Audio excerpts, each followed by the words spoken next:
Shalom, selamat pagi saudara yang dikasihi Tuhan. Kita bersyukur kembali dapat berjumpa pada hari ini dalam Renungan Harian edisi Rabu 29 Juli 2026. Salam sejahtera bagi saudara sekalian. Saudara, kita bersyukur atas hari anugerah Tuhan. Sebelum kita memulai aktivitas kita, marilah kita bersama merenungkan firman Tuhan dan kita berdoa. Bapa di surga, kami bersyukur kepadamu atas hari anugerah-Mu, dan kami bersyukur atas segala kebaikan-Mu dalam kehidupan kami. Pada saat ini Tuhan, kami akan merenungkan firman-Mu, urapi kami, sehingga kami dapat mengerti dan memahami firman-Mu. Terlebih mampukan kami untuk melakukan kehendak-Mu dalam kehidupan ini. Dalam nama Yesus Kristus kami berdoa. Amin. Firman Allah dalam Roma 9 ayat 30 sampai Roma 10 ayat 4. Beginilah firman-Nya. Jika demikian, apa yang hendak kita katakan? Ternyata bangsa-bangsa lain yang tidak mengejar kebenaran telah beroleh kebenaran, yaitu kebenaran berdasarkan iman.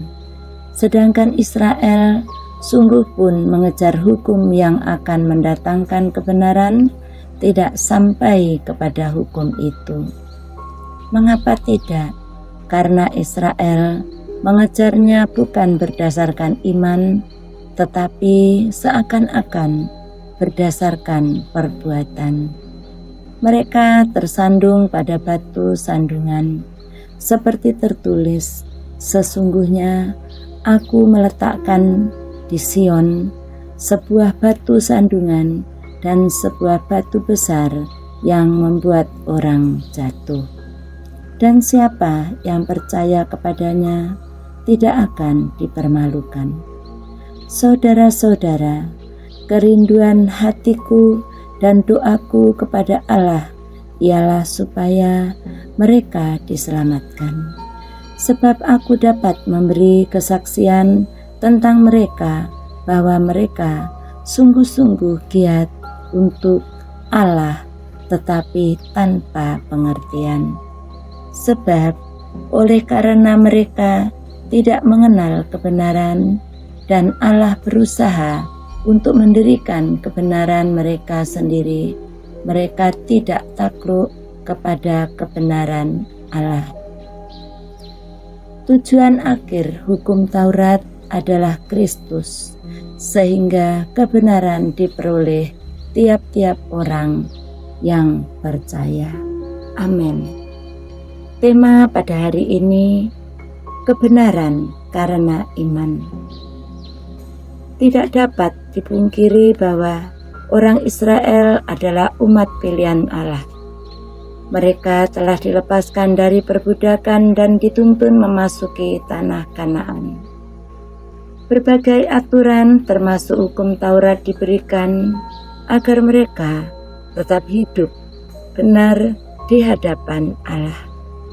Hal ini terus dipegang oleh keturunan Israel, dan mereka berupaya untuk hidup benar dengan mentaati hukum Taurat. Perikop ini merupakan penjelasan Rasul Paulus tentang keselamatan terbuka bagi semua bangsa, sebab kebenaran di hadapan Allah diperoleh melalui iman kepada Yesus Kristus. Israel memiliki tujuan yang baik, ingin memuliakan Allah, tetapi dengan cara yang keliru. Mereka mentaati hukum Taurat secara kaku dan cermat, sehingga mereka lebih setia kepada hukum Taurat ketimbang kepada Allah. Mereka melakukan hukum Taurat untuk mendapatkan perkenaan Allah, tetapi enggan untuk menaruh iman kepada Yesus Kristus. Itulah yang disampaikan Rasul Paulus, bahwa tujuan akhir hukum Taurat adalah Kristus, sehingga kebenaran diperoleh tiap-tiap orang yang percaya. Dalam pasal 10 ayat 4. Rasul Paulus tetap mendoakan agar mereka pun diselamatkan dan menerima dengan penuh kasih berita sukacita di dalam Yesus Kristus. Kebenaran dan keselamatan bergantung pada iman, bukan pada upaya manusia. Dalam firman-Nya, Kejadian 15 ayat 6. Sekuat apapun kita berupaya mencari kebenaran dan keselamatan, tidak ada yang sebanding dengan kebenaran yang Allah berikan melalui iman. Kita melakukan perintah Tuhan bukan supaya kita selamat, tetapi karena kita sudah selamat.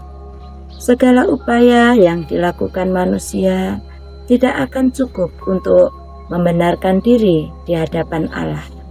Hanya di dalam iman kepada Yesus kita memperoleh pembenaran sejati di hadapan-Nya. Amin. Demikianlah firman-Nya. Mari kita berdoa. Kami bersyukur kepadamu Tuhan atas firman-Mu. Tuhan, Engkau yang senantiasa mengasihi kami, dan terima kasih atas keselamatan yang Engkau berikan kepada kami. Ajar kami Tuhan, umat-umat-Mu tetap teguh di dalam iman. Tuhan, pada saat ini kami datang kepadamu membawa jemaat-Mu. Tuhan, lepaskan jemaat-Mu dalam penderitaan, dari segala keluh kesah. Tuhan, tolong. Tuhan, berikan senantiasa kekuatan iman di dalam menghadapi segala cobaan. Tuhan juga melawati saat ini jemaat-Mu yang sakit, Tuhan sembuhkan. Yang berduka, Tuhan kuatkan, Tuhan hiburkan. Yang saat ini lemah, Tuhan juga senantiasa memberikan kekuatan. Tuhan berikan semangat kembali dalam menjalani kehidupan yang terus hidup dalam kebenaran.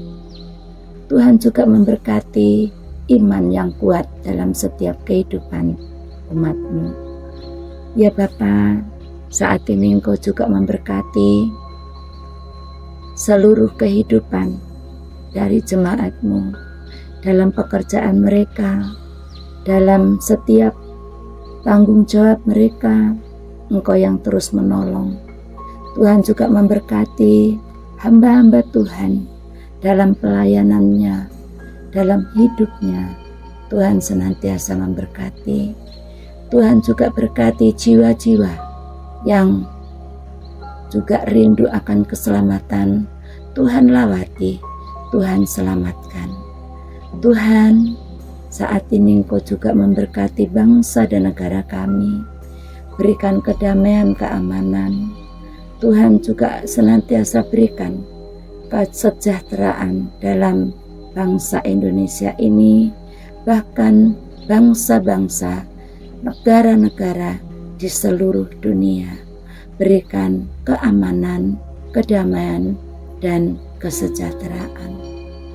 Terima kasih Tuhan, Engkau yang senantiasa hadir dan menyelamatkan setiap umat-Mu di seluruh dunia ini.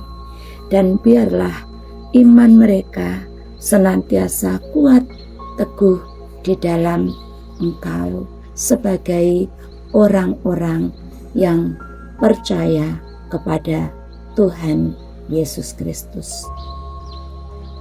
Inilah syukur kami, doa kami Tuhan. Berkati seluruh aktivitas umat-Mu sepanjang hari ini, dan biarlah sepanjang hari ini seluruh kehidupan umat-Mu senantiasa hidup yang berkenan kepada Tuhan. Berkati setiap apa yang dilakukan dan dikerjakan. Tuhan buat semuanya berhasil, dan penuh dengan syukur kepada Tuhan. Di dalam nama Tuhan Yesus Kristus, Allah kami yang hidup, kami berdoa. Amin. Saudara, marilah kita arahkan hati kita dan kita terima berkat Allah. Kiranya Allah mengasihani kita dan memberkati kita.